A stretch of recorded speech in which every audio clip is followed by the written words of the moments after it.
Diz assim a palavra do Senhor. Agora vos rogamos, irmãos, que acateis com apreço os que trabalham entre vós e os que vos presidem no Senhor e vos admoestam, e que os tenhais com amor em máxima consideração. Por causa do trabalho que realizam, vivei em paz uns com os outros. Exortamo-vos também, irmãos, a que admoesteis os insubmissos, consoleis os desanimados, ampareis os fracos e sejais longânimos para com todos.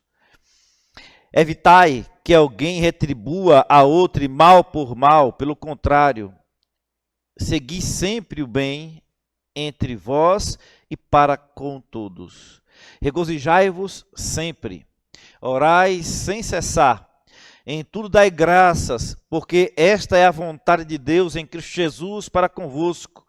Não apagueis o Espírito, não desprezeis as profecias, julgai todas as coisas, retende o que é bom. Abstende-vos de toda forma de mal. O mesmo Deus da paz vos santifique em tudo, e o vosso espírito, alma e corpo seja conservados íntegros e irrepreensíveis na vinda de nosso Senhor Jesus Cristo. Fiel é o que vos chama, o qual também o fará. Irmãos, orai por nós. Saudai todos os irmãos com ósculo santo. Conjuro-vos pelo Senhor que esta epístola seja lida a todos os irmãos. A graça de nosso Senhor Jesus Cristo seja convosco. Oremos. Senhor, nosso Deus e nosso Pai, estamos reunidos aqui na tua casa na noite de hoje, onde o teu povo está reunido, é Betel, é casa de Deus. Somos o teu povo, Deus, reunidos aqui. Somos, ó Deus, aqueles escolhidos por ti antes da fundação do mundo, para proclamar as virtudes daquele que nos tirou das trevas para o reino do seu maravilhoso amor. Estamos na tua casa nessa noite, Deus, para te suplicar que o Senhor fale conosco, para te pedir, ó Deus, que o Senhor abençoe os nossos lares, abençoe as nossas famílias, abençoe, ó Deus, a nossa igreja, nos fortaleça, nos dê ânimo todos os dias. Em nome de Jesus, ó Deus, permaneça conosco agora no momento de explicar a tua palavra. Que o Senhor seja bondoso, que o Senhor seja misericordioso para conosco, fale ao nosso coração e que saiamos daqui, ó Deus, com um desejo maior de servir ao Senhor, de bendizer ao Senhor, de nos tornarmos cada vez mais santos e pessoas que têm íntima comunhão contigo. Em Jesus que nós oramos, agradecidos por tudo. Amém. Irmãos, a primeira carta aos Tessalonicenses foi escrita para uma igreja jovem, mas ainda que fosse uma igreja jovem, era uma igreja firme na fé. Contudo, ainda um pouco imatura, precisando de que Paulo pudesse, em alguns momentos, trazer algumas exortações práticas, que fossem relevantes e significativas para eles, mostrando como eles deveriam viver como corpo de Cristo, na expectativa da segunda vinda de Cristo aqui a este mundo. Este texto, versículo 12 até o versículo 28 do capítulo de número 5, é uma espécie de manual da vida comunitária. Como devemos nos relacionar com os líderes, com os irmãos, com Deus, e como devemos esperar a volta do Senhor Jesus Cristo. E é exatamente sobre isso que nós vamos pregar na noite de hoje. A vida comunitária da igreja que aguarda o Senhor. A vida comunitária da igreja que aguarda o Senhor. Em primeiro lugar, Reconhecimento e respeito pela liderança espiritual deve ser colocado em questão todos os dias, em todo o tempo.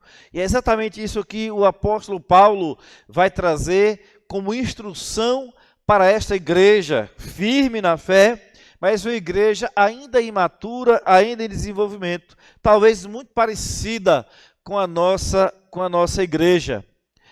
Uma igreja que precisava entender que o respeito à liderança espiritual é algo bem importante. Rogo-vos, irmãos, que aceiteis com apreço os que trabalham entre vós, os que vos presidem no Senhor e vos admoestam, e que os tenhais com amor em máxima consideração por causa do trabalho que realizam.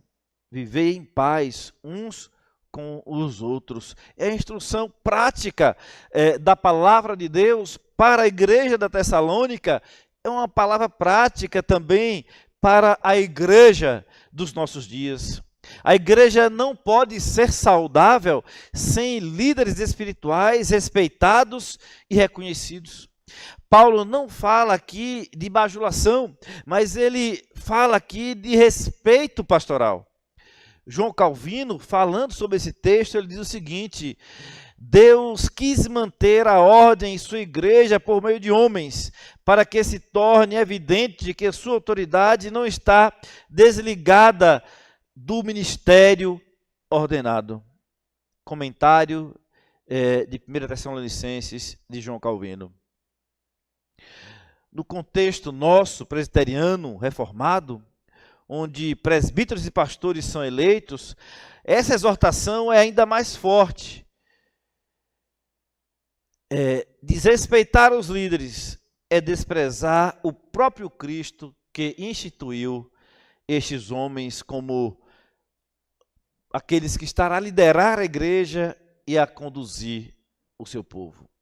São aplicações práticas que o apóstolo traz para esta igreja, para que a igreja da Tessalônica ela pudesse então encontrar a sua maturidade espiritual, o seu desenvolvimento espiritual. Para tanto, meus irmãos, era importante que aquela igreja pudesse respeitar os líderes, aqueles que estavam a presidir sobre aquela igreja.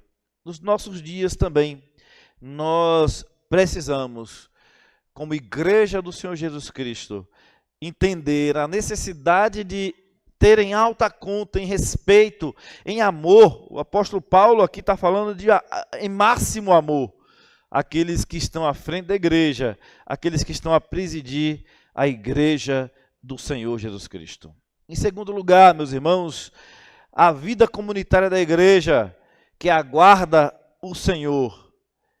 Esta vida comunitária é de cuidado mútuo, é de cuidado entre os irmãos. Veja que Paulo primeiro começa falando do respeito que a igreja deve ter às autoridades, constituídas por ele dentro da própria igreja, o amor máximo que deve os irmãos dispensar àqueles que presidem na igreja, mas agora também o apóstolo Paulo olha de forma mais comunitária e diz que cada irmão deve cuidar mutuamente uns dos outros.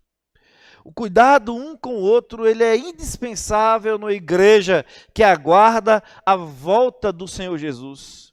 Se nós nos recordarmos lá da igreja de Atos, era uma igreja que estava iniciando, mas uma igreja cheia do Espírito Santo de Deus.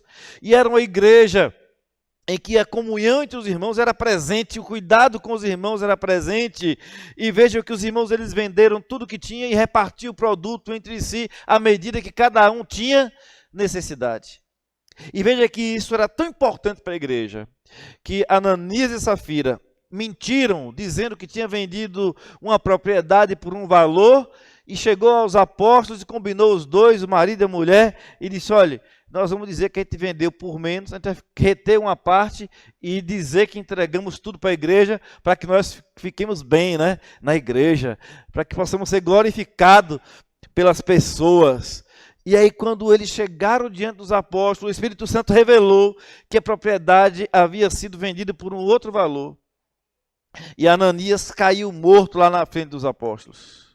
A sua esposa foi chamada também na presença dos apóstolos. E quando chegou lá, foi manter a mesma mentira. Ela também morreu, porque estava ali deixando de obedecer a palavra, estava mentindo diante do Senhor e mentindo em algo que ela não precisaria ter mentido.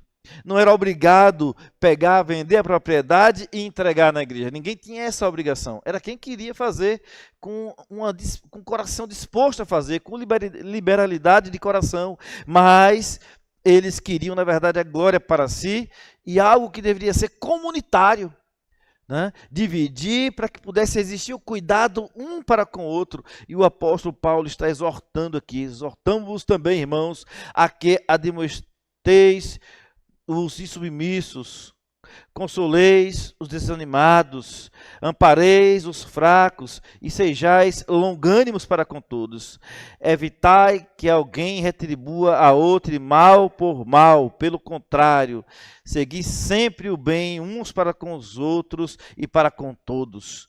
Então, essa vivência comunitária ali de Atos deveria ser também algo visível em toda a igreja cristã, em todos os locais, até aqui também nos nossos dias. Nós precisamos, irmãos, saber cuidar uns dos outros, consolar uns aos outros. Se alguém precisa ser admoestado, que seja admoestado com amor. Se os fracos precisam de ser levantados, que possamos levantar, que sejamos longânimos para com todos, para evitar também a gente retribuir o mal com o mal, mas que possamos sempre retribuir o mal com o bem.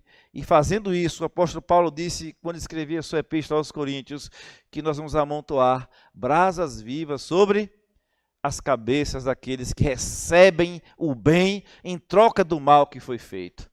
Então, irmãos, são questões práticas levantadas e aplicadas por Paulo aqui na igreja. De vez em quando nós vamos pegar esses textos práticos, né? Reler os textos e começar a saber se nós estamos vivenciando aquilo que de prático a palavra de Deus está nos pedindo.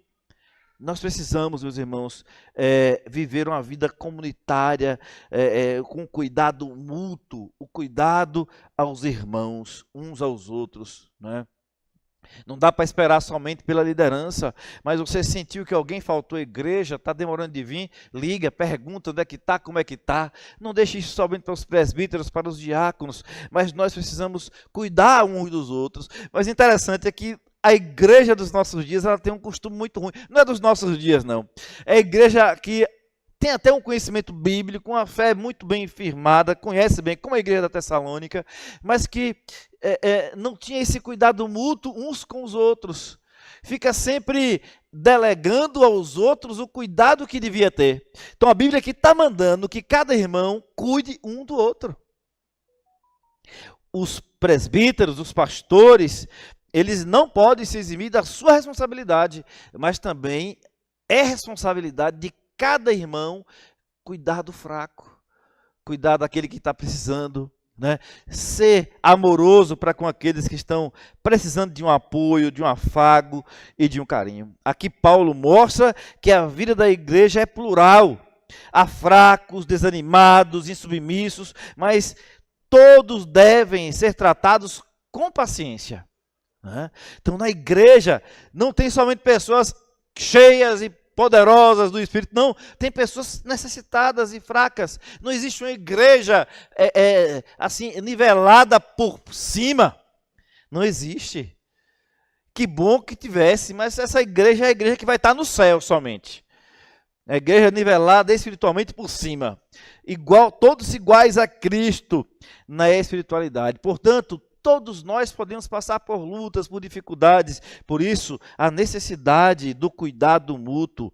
Herman Bavinck, na sua dogmática reformada, ele diz o seguinte: a igreja de Cristo não é uma comunidade de perfeitos, mas de pecadores redimidos em processo de santificação, onde o amor cobre multidão de pecados. Então nós precisamos amar uns aos outros e cuidar mutuamente uns dos outros todos os dias. Esteja com seus olhos abertos, irmãos. Veja quem está sentado ao seu lado, veja quem faltou hoje aqui.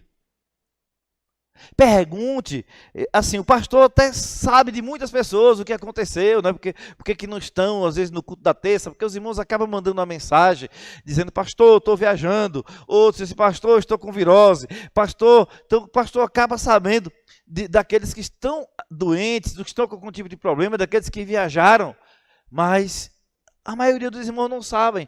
Então, que seja esse momento. Quem foi que eu não vi hoje na igreja, que senta perto de mim e que hoje não veio? Então, você imediatamente, você liga, irmão, aconteceu alguma coisa? Você está no hospital, por acaso? Está internado? Né? Está precisando de alguma coisa? Hoje mesmo eu liguei para alguém e a pessoa disse assim, não, é porque tem 3 semanas que eu não estou indo, pastor, mas é porque viajei uma semana, na outra fiquei doente, na outra a sogra adoeceu. Então, a pessoa conta para você o que está acontecendo, você tem a oportunidade de orar por ela, de levar um pedido de oração para a igreja. Então, esse cuidado mútuo, meus irmãos, é extremamente importante, é essencial numa igreja. É essencial numa igreja. Pode ser que o pastor esteja também naquela semana ruim dele e ele não teve a condição de perguntar nada para ninguém. Mas se você fez a sua parte de ajudar mutuamente um ao outro, você vai conseguir ajudar um ao outro. E no dia que você estiver ruim, aquela pessoa vai ligar para você e ela vai também te perguntar, o que é que está acontecendo, irmão? Estou sentindo falta, aconteceu algo, está precisando de alguma coisa, está precisando de mim aí? Né? Então, nós precisamos parar de ter medo de ajudar o irmão. Muitas vezes nós achamos que nós não temos capacidade alguma de ajudar. Mas, meus irmãos, eu quero dizer para você uma coisa, um telefonema faz muita diferença. Uma mensagem de zap faz muita diferença. Então nós precisamos aprender a cuidar uns dos outros. É o que a palavra de Deus está a nos ensinar na noite de hoje. Cada crente tem a responsabilidade de pastorear uns aos outros, lembrando que a disciplina, o consolo e o apoio mútuo são parte da santidade da comunidade. Vocês já tinham parado para pensar nisso? Que você tem a responsabilidade de pastorear o seu irmão? Eu tinha parado para pensar nessa ideia trazida por Paulo aqui para essa igreja da Tessalônica, e nós sabemos que as cartas paulinas são normativas, ou seja, ela serve para a igreja da Tessalônica e para todas as igrejas. Nesse texto, inclusive, no finalzinho, Paulo está dizendo, olhe, quero que todo mundo leia essa carta. Cuide para que essa carta não fique somente na Tessalônica, mas que todos os irmãos possam ler esta epístola. Era para todos da igreja e para todos que faziam parte do corpo de Cristo. A carta deveria, como era normal, as cartas paulinas, elas são cartas enviadas para aquela igreja, mas a igreja depois ela repassava para todas as outras igrejas. Tanto é que nós temos todas elas reunidas na nossa mão hoje, né? A palavra de Deus está reunida nas nossas mãos hoje. Em terceiro lugar, meus irmãos, a vida comunitária da igreja que aguarda o Senhor. A vida de piedade diante de Deus está em pauta. A vida de piedade diante de Deus, ela deve ser buscada todos os dias. Regozijai-vos sempre, orai sem cessar, em tudo dai graças, porque esta é a vontade de Deus em Cristo Jesus para convosco. Não apagueis o Espírito, não desprezeis as profecias, julgai todas as coisas, retende o que é bom, abstendo-vos de toda forma de mal. Aqui temos uma tríplice dimensão da vida cristã que Paulo coloca aqui, meus irmãos, desse ponto. Primeiro ele diz, fala sobre a alegria constante. Faz parte da vida do crente a alegria. A alegria é inerente ao crente. Não porque a vida é fácil, mas porque Cristo venceu. Se nós formos observar, meus irmãos, o fato de Cristo ter vencido e nos colocado como parte do seu povo, é uma alegria que nada pode desmanchar. Nada pode tirar a alegria do coração do crente, porque ele tem uma certeza absoluta, Cristo já venceu. No mundo tereis aflições, mas tende bom ânimo, porque eu venceu o mundo. Cristo é vencedor. Em Cristo Jesus nós somos mais do que vencedores. Nós não temos vida fácil, cada um de nós temos os nossos problemas, mas esses problemas, eles não podem ser grandes demais que tome a nossa alegria da salvação. Quando o rei Davi pecou, a primeira coisa, logo após ele confessar os pecados a Deus, foi: Senhor, restitui-me a alegria da salvação. O crente, ele deve ser alegre. Se a alegria não está no seu coração, você tem que fazer uma autoanálise, um autoexame no seu coração, para saber se tem um pecado ali de estimação que está impedindo a alegria do seu coração. Porque assim como o rei Davi, somos cada um de nós. Se tiver um pecado no nosso coração, meus irmãos, se nós estivermos o tempo todo cometendo o mesmo pecado durante anos e meses e dias, é certo que nós vamos ficar entristecidos, o semblante vai cair. E você então se está sentindo assim, tem algo errado. O crente que não está alegre tem algo errado. E o pecado pode ser esse algo errado. E você precisa confessar esse pecado. Nós precisamos confessar os nossos pecados e dizer: Senhor, eu não fui chamado para viver dessa forma. Eu fui chamado pelo Senhor para viver alegre e feliz na tua presença. Eu fui chamado para desfrutar da alegria da salvação. Eu sou parte de uma comunidade que aguarda a segunda vinda do teu filho, e nós habitaremos novos céus e nova terra. Não há lugar para a tristeza, porque a vida eterna está garantida para nós. Então, irmãos, aqui nessa tríplice dimensão da vida cristã, nós temos alegria constante. Regozijai-vos sempre, é o que diz aqui o apóstolo Paulo. Oração contínua é a segunda dimensão dessa vida cristã comunitária aguardando Jesus voltar. Não um ritual sem fim, mas uma vida de comunhão com Deus. Uma vida de comunhão com Deus é a oração contínua. Orai sem cessar. É o que o apóstolo está nos ensinando aqui. Orai sem cessar. Oração contínua, meus irmãos, é algo que precisamos usufruir, porque é uma bênção que Deus nos deu. Se nós pensarmos ali no Antigo Testamento, que as pessoas elas oravam, elas buscavam a Deus, mas existia um ritual que deveria ser feito, não um animal que deveria ser imolado para buscar a presença de Deus, para sentir-se perdoado. Nos nossos dias, a oração, a Bíblia diz assim: olha, levante as suas mãos santas em qualquer lugar e ore a Deus. Hoje, em qualquer lugar, você levanta as suas mãos para o alto, porque o sacrifício é Cristo. Em nome de Jesus, você pode pedir tudo a Deus, tudo aquilo que pedir a mim, ao Pai em meu nome, eu vou concederei. É o que Cristo diz para nós. Não há ferramenta melhor para se ter comunhão com Deus do que a oração contínua. A oração de todos os dias, a oração de todas as noites, a oração de todas as manhãs, a oração de todo meio-dia, a oração constante de Daniel, 3 vezes por dia. A oração constante que nós devemos ter, meus irmãos, nós não podemos deixar de lado essas orações. Eu fico percebendo o quanto isto é importante na vida das crianças, por exemplo. Todas as noites a gente faz um culto doméstico, lá em casa, com crianças que só têm 2 anos e um pouquinho. E se você chegar para Isaac, para Joaquim e dizer assim: vamos falar o Salmo 23, versículo 1.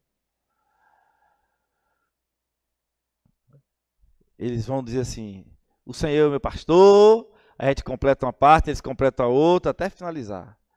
Se você disser: vamos ler o Salmo, vamos ler o Salmo 46, versículo 1. Eles na hora vão dizer, Deus é meu refúgio e fortaleza. Aí, como é muito difícil falar tribulação, eles emendam rapidamente, né?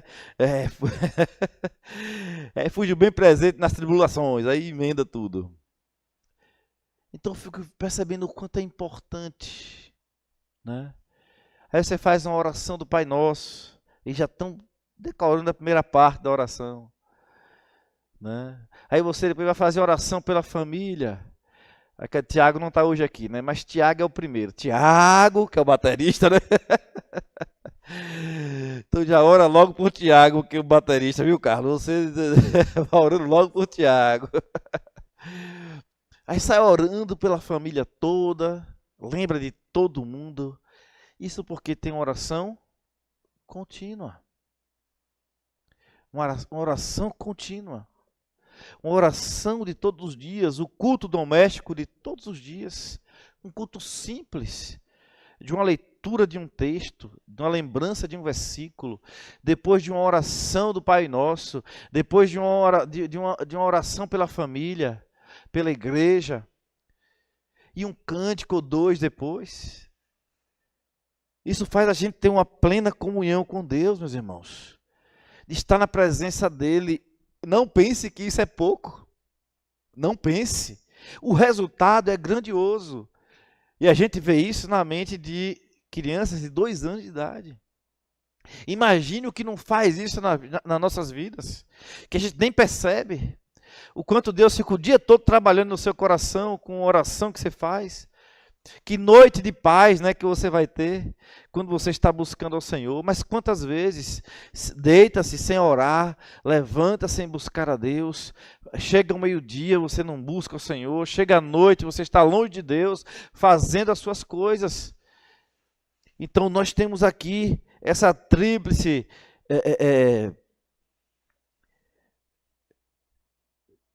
disposição, né, para um crente que busca a Deus. Dentro desse ponto, nós precisamos nos regozijar sempre e devemos orar sempre, né? É a tríplice dimensão da vida cristã. A terceira é gratidão em tudo. Então o apóstolo vai dizer, porque sabemos que todas as coisas cooperam para o bem daqueles que amam a Deus, então por isso eu tenho que em tudo dar graças. Regozijai-vos sempre, orai sem cessar, em tudo dai graças, porque esta é a vontade de Deus. Em tudo dai graças. Em tudo. A Bíblia não determina, né, quantas coisas eu preciso dar graças e quantas coisas eu não preciso dar graças. Lá em Romanos 8, 28, né, está lá claro, porque sabemos que todas as coisas vão cooperar para o bem daqueles que amam a Deus, então por isso eu preciso dar graças em tudo. E aprendemos um pouco sobre isso hoje pela manhã, na nossa escola dominical, na classe de adultos. Meus irmãos, em tudo dai graças. Veja que essa é a tríplice dimensão da vida cristã. Paulo coloca aqui, alegre-se constantemente, faça oração contínuas e seja grato em tudo, em tudo, em tudo e em tudo. Então, a vida de piedade nesse terceiro ponto, irmãos, diante de Deus, ela deve ser algo cultivada diariamente por nós. Martin Lloyd-Jones, falando dessa vida de piedade, diz o seguinte: um cristão sem alegria, sem oração e sem gratidão, está negando na prática a suficiência do Evangelho. Que coisa forte, né? Então veja só, às vezes a gente se preocupa com um monte de verdades teológicas, mas não se preocupa com essa verdade teológica profunda e prática nas nossas vidas. Um cristão sem alegria, um cristão sem oração e sem gratidão está negando na prática a suficiência do Evangelho. O que é que ele quer dizer com isso? O que é que Martin Lloyd-Jones quer dizer com isso? Se de verdade eu creio no Evangelho, se de verdade eu sou um cristão, eu tenho a alegria de saber que eu sou salvo, eu uso essa ferramenta maravilhosa que Deus me deu de comunhão com Ele, e em tudo eu dou graças, porque esta é a vontade de Deus para com todos nós. E eu faço isso porque Deus fez por mim tudo o que precisava fazer, né? porque sabemos que todas as coisas elas vão contribuir, elas vão cooperar para o bem de todos aqueles que amam a Deus. Em quarto lugar, a vida comunitária da igreja que agrada o Senhor, a santificação como obra de Deus. A santificação como obra de Deus. O mesmo Deus da paz vos santifica em tudo. E o vosso espírito, alma e corpo sejam conservados íntegros, irrepreensíveis na vinda do nosso Senhor Jesus Cristo. Fiel é o que vos chama, o qual também vos fará. Então, meus irmãos, nós precisamos, na vinda de Cristo, né, esta vida comunitária da igreja, ela reflete muito naquilo que nós estamos aguardando, e nós estamos aguardando o retorno de Cristo. E nesse retorno nós precisamos de santificação. E nós precisamos clamar por esta santificação, a santificação como uma obra de Deus. E veja que essa santificação, de fato, ela é uma obra de Deus.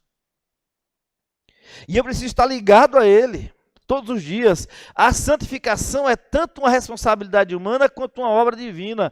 Paulo termina lembrando que é Deus que santifica por completo. Mas veja que os passos que Paulo está dando de uma vida comunitária cristã que agrada a Deus e que espera Jesus voltar, ele vai numa crescente. Ele fala do respeito à liderança da igreja. Depois vem Paulo e fala que a vida comunitária mútua, o cuidado mútuo na igreja deve existir. Depois ele vai falar dessa importância, né, que nós não podemos deixar de lado, né, essa vida de piedade diante de Deus. De forma alguma, mas devemos estar sempre preocupados com isso. E logo depois, Paulo então vai falar, né, que nós precisamos desfrutar a santificação, que é uma obra que Deus faz, mas está implícito também a nossa responsabilidade humana. Mas se nós não tivermos os passos que Paulo organizou nessas instruções práticas, nós não vamos conseguir usufruir a santificação que Deus traz para nós. Sem você respeitar aquilo que se prega, que o presbítero instrui, que o pastor instrui, você não vai ter o acesso à palavra. Vai ser aquela pessoa arrogante, que não é ensinável, e que desrespeita as mãos de outros que foram ordenados e que, com a imposição de mãos, ordenou aqueles servos, e que eles estão na igreja exatamente para cuidar e velar pelas almas. Se você despreza isso, se você despreza o cuidado com o seu irmão, se você despreza uma vida piedosa na presença do Senhor, tão pouco você vai conseguir ser santo. Não vai. Paulo dá aqui diretrizes práticas para uma vida de comunhão na igreja que aguarda a segunda vinda de Cristo Jesus, meus irmãos. A santificação como obra de Deus. John Murray diz o seguinte: a santificação é obra de Deus no homem, mas não sem o homem. É graça divina, mas graça que exige nossa participação ativa. Nós precisamos, irmãos, parar em algum momento das nossas vidas para buscar essa prática da vida que espera Jesus voltar. Nós devemos fazer, cada um de nós fazer a nossa parte, para que a igreja em bloco se torne essa comunidade que está aguardando Jesus voltar. Ou então nós seremos falsos, ou então nós seremos considerados os mais miseráveis de todos os homens, se nós não acreditamos na ressurreição e se não acreditamos na segunda vinda de Cristo. Então Deus quer mover seu coração na noite de hoje a buscar uma vida prática na presença dele. Não dá para ser preguiçoso na vida cristã. Não dá para ser passivo no sentido de das coisas vão acontecendo ao meu lado. Eu preciso ser intencional. Eu preciso fazer minha parte. E aqui está a prática da vida cristã. E esse é um texto para a gente ler todo dia. Para ser alimentado todos os dias. Para que nada escape dentro daquilo que nós precisamos ser enquanto comunidade, enquanto igreja que aguarda o Senhor Jesus voltar. A certeza do crente é que Deus é fiel. Filipenses 1:6.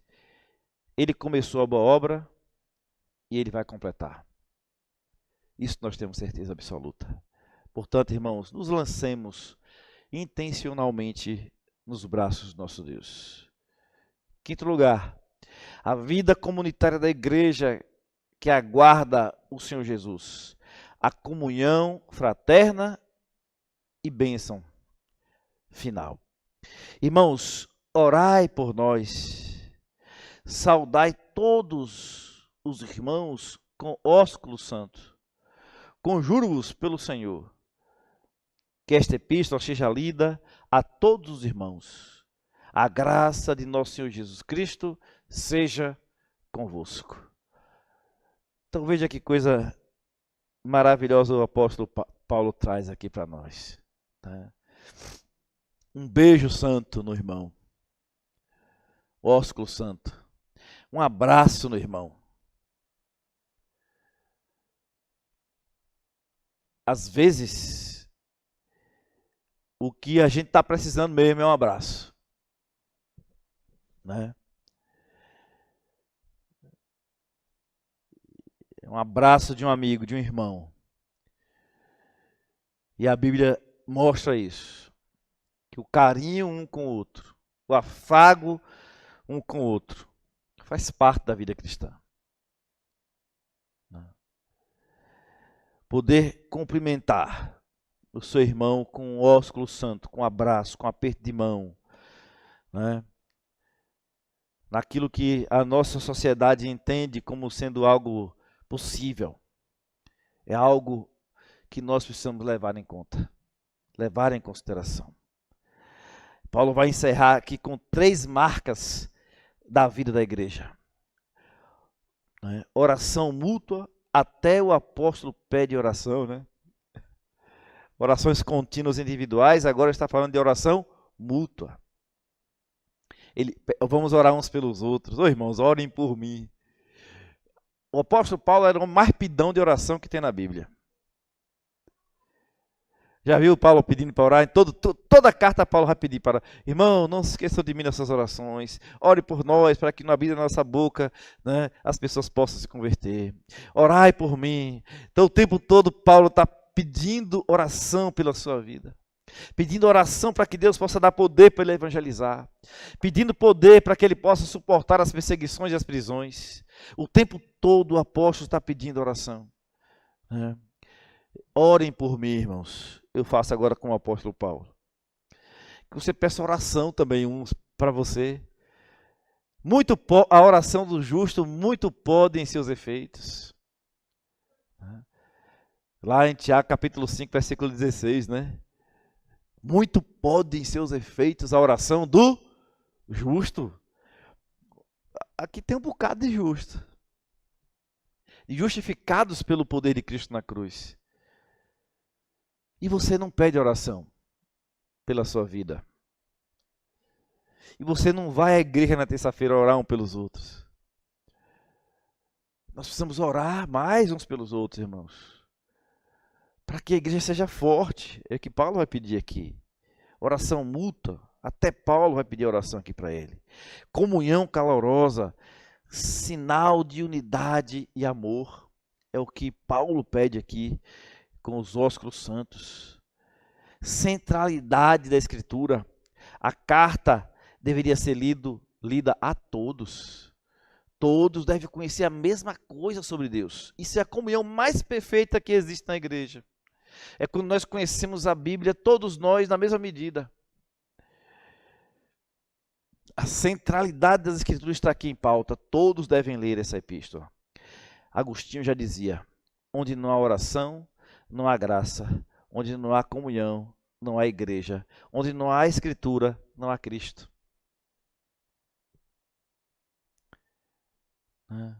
Vejam, onde não há oração, não há graça. Onde não há comunhão, não há igreja. Onde não há escritura, não há Cristo. Irmãos, estamos chegando ao fim dessa exposição. E para que nós possamos guardar no nosso coração essas verdades, eu vou trazer aqui de forma mais resumida o nosso tema e também os 5 pontos. O texto de 1 Tessalonicenses, capítulo 5, do versículo 12 ao 28, é um retrato da vida da igreja reformada. Respeito e apoio à liderança, primeiro. Cuidado mútuo entre os irmãos, segundo. Vida de piedade diante de Deus, terceiro. Confiança na santificação divina, quarto. Comunhão, oração e palavra no centro, quinto. Que nossa igreja viva dessa forma até o dia que Cristo virá nos buscar. Amados irmãos, Paulo termina dizendo: a graça de nosso Senhor Jesus Cristo esteja convosco. A vida comunitária da igreja só é possível pela graça de Cristo. Não podemos, em nossas forças, manter amor, oração, paciência e santidade. Mas Cristo pode. Que a graça dele nos sustente até o fim. Que Deus nos abençoe. Vamos orar. Senhor, nosso Deus e nosso Pai, somos gratos ao Senhor porque até aqui o Senhor tem nos ajudado. Oh Deus, nós somos o teu povo, estamos aguardando Jesus voltar. Nos ajuda, Deus, a cumprir todas as questões práticas de uma igreja que realmente está aguardando Jesus voltar. Oh Deus, tenha misericórdia de nós. Nos ajuda a olhar para esse texto todos os dias, porque é a nossa vida, é a nossa dispensação. São os nossos últimos momentos aqui nesse mundo, a igreja do Senhor. E o apóstolo Paulo, através, ó Deus, da instrução do Senhor, inspirado por ti mesmo, ó Deus, trouxe essas aplicações práticas para a igreja da Tessalônica, trouxe essas aplicações práticas para a igreja metropolitana em Vilas do Atlântico, trouxe para nós, Deus. São aplicações práticas daqueles que aguardam Jesus voltar.